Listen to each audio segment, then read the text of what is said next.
A high income does not equal wealth. If we've got a constant income coming in and all of a sudden that income is shut down, what are you going to do? What do you have left? Now, here's kind of the mindsets that are in Rich Dad, Poor Dad. As I have grown older, what I have learned is that I need to acquire assets to pay me to ensure that I have money constantly coming in, whether I have a W-2 or whether I don't. The rich don't work for money. The more assets that I own, the more money that I've got coming in each month. Assets put money in your pocket. Our home is a liability because we're constantly paying out money to the bank. We're not bringing in money. Going out and you're looking at a car, let's say it's a $50,000 car, and let's say you're going to pay $1,000 a month. Find an asset to invest money into that will pay that $1,000. Mindset over income. Assets over liabilities.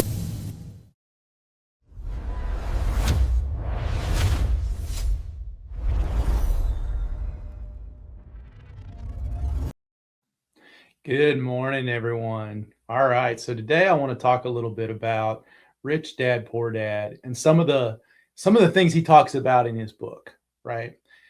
Here's the thing. A high income does not equal wealth. Even if you're making 500,000 a year or $1 million a year or even $100,000 a year, depending on where you are, it does not equal wealth. And here's the reason behind all that. You know, if we've got a constant income coming in and all of a sudden that income is shut down, what are you going to do? What do you have left? How are you going to make ends meet? Do you still have money coming in that's going to allow you to live the lifestyle that you were living with that income? And if the answer to that is no, what you really need to think about is, are you truly wealthy? And how are you going to solve it if you're not? Now, here's kind of the mindsets that are in Rich Dad, Poor Dad. We have the poor dad who is secure, educated, but has that broke mindset. And then we have the rich dad who is an entrepreneur, has a wealth mindset, who is always trying to figure out how he's going to make money. And I believe I was this exact same person. When I was growing up, I didn't have a lot of money, right? I believed that when I turned 18, I was going to need to go to college. I was going to need to learn an occupation. I was going to go from that occupation and I was going to make money every 2 weeks. And that was going to be my life until I turned 65, retired, and that was it. What I didn't understand and didn't comprehend at the time was that that is not the way to live a happy and healthy life. Now, as I have grown older, what I have learned is that I need to acquire assets to pay me to ensure that I have money constantly coming in, whether I have a W-2 or whether I don't. So here's the thing. Wealth is a learned behavior, right? It is the rich dad mindset. We want to make sure that we're building assets and that we have systems in place, whereas the poor mindset means we're going to go to school and we're going to get a safe job. Now, everything in this book flows from how you think about money. What are you going to do to acquire money? Now, let's talk about it. The rich don't work for money, right? Employees go to work, earn a paycheck, pay their bills, repeat the exact same thing over and over and over again for 40, 50, 60 years sometimes. The rich, they build systems that generate income. Fear and greed trap people in jobs, whereas the entrepreneurs are able to go in, figure out how to bring money in and keep this working. Now, what I'm going to tell you is about 10, 15 years ago, what I started to learn was that assets can pay me. A perfect example is my multifamily investing. When I started looking at having multiple units, one unit might bring in a few $100s a month. We're talking about a single family house. But what I started to find was the more assets that I own, the more money that I've got coming in each month. And so they can completely replace your W-2 job and put you in a position to where you are no longer trapped. You're no longer dependent on somebody else or making money for somebody else. Even when I had a 7 unit, small in the minds of some, right? And probably small for me now.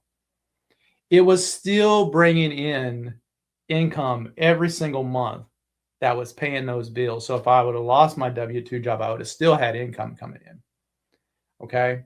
Now keep that in mind. Whereas in the W-2, I could have been terminated at any point and I went to zero, right? Security is by far the riskiest place that we live in our lives because we start to get dependent on that W-2 income coming in. We start believing that we're safe. We start believing that we can do anything we want to do. And the fact of the matter is, if you don't have assets providing you money, that can go away. The lifestyle can change. You can be right there with everybody else making zero. Now let's talk a little bit about Kiyosaki's thought between assets and liabilities. Assets put money in your pocket. So when we're talking about a single family house that we're renting out, it's putting money in our pocket. We're talking about a multifamily, it's putting money in our pocket. All of those things put money in our pocket. So that's considered an asset. A liability takes money out of our pocket. Right?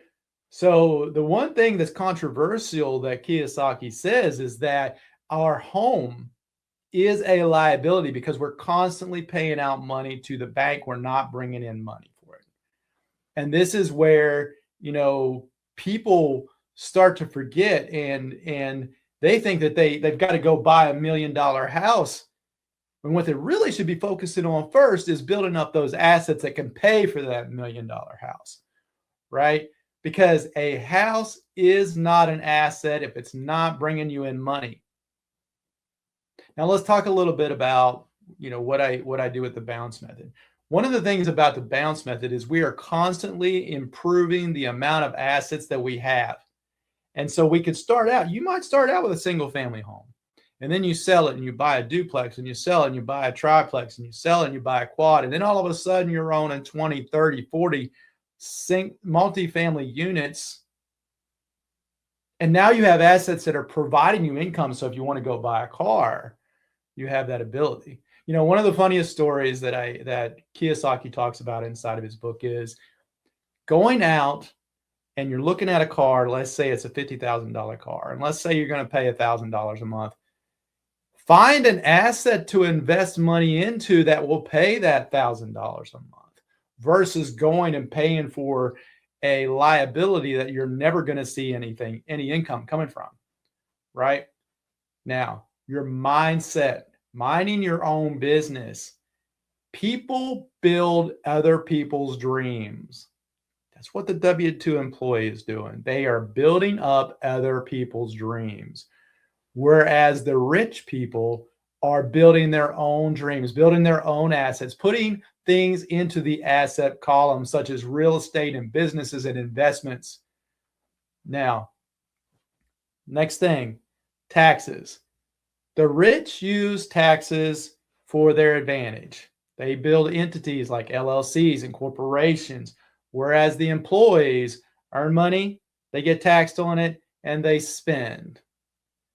Right? They're not writing off taxes. They're not using real estate to write off taxes. Whereas investors they invest that money, and then they are taxed later, and sometimes not at all, or sometimes a lot less, right? Now, here's the big deal. It is important to learn financial education. You need to make sure you have financial education. You know how to use money. You know how to have assets. You know how to use the velocity of money to make things happen in your life, because schools do not teach kids the importance of money and how to have financial literacy, which is a key skill in our life, right? So what we have to make sure that we understand is how to cash flow, how to invest, how to understand risk assessment. Here's the thing. You don't need more income. All you need is a better understanding of money, how to make it work for you, and how to continue growing. Last but not least, the biggest obstacle that we always face is the fear of losing money or the fear of looking stupid. Throw that all away. Throw it all away. If you understand how to build out your assets, all of that stuff will take care of itself, right? You may look stupid, but who cares? At the end of the day, nobody cares what you're thinking or how you feel. And sometimes you're going to look stupid. If you lose your W-2 job and you have no income coming in, would you say that that fear of looking stupid is important then? No, it's not. It's not, right? So here's the thing. Action over education. Make sure you're collecting assets. Make sure that you're investing in things such as multifamily, or you're understanding the concepts of creative financing. You can understand how to underwrite on actuals versus pro forma, and you know what the velocity of money actually means. Now, here's the thing. Kiyosaki teaches assets. I teach how to go out and buy them. Now, let's close this out. Mindset over income. Number one, assets over liabilities. We're going to collect assets that are going to pay us instead of paying for other assets. And action always over fear. The biggest goal isn't to work harder, it's to think differently and to push yourself into the ability to have financial literacy that'll make money for you, put money in your pocket, and ensure that you live the lifestyle that you want. Thank you.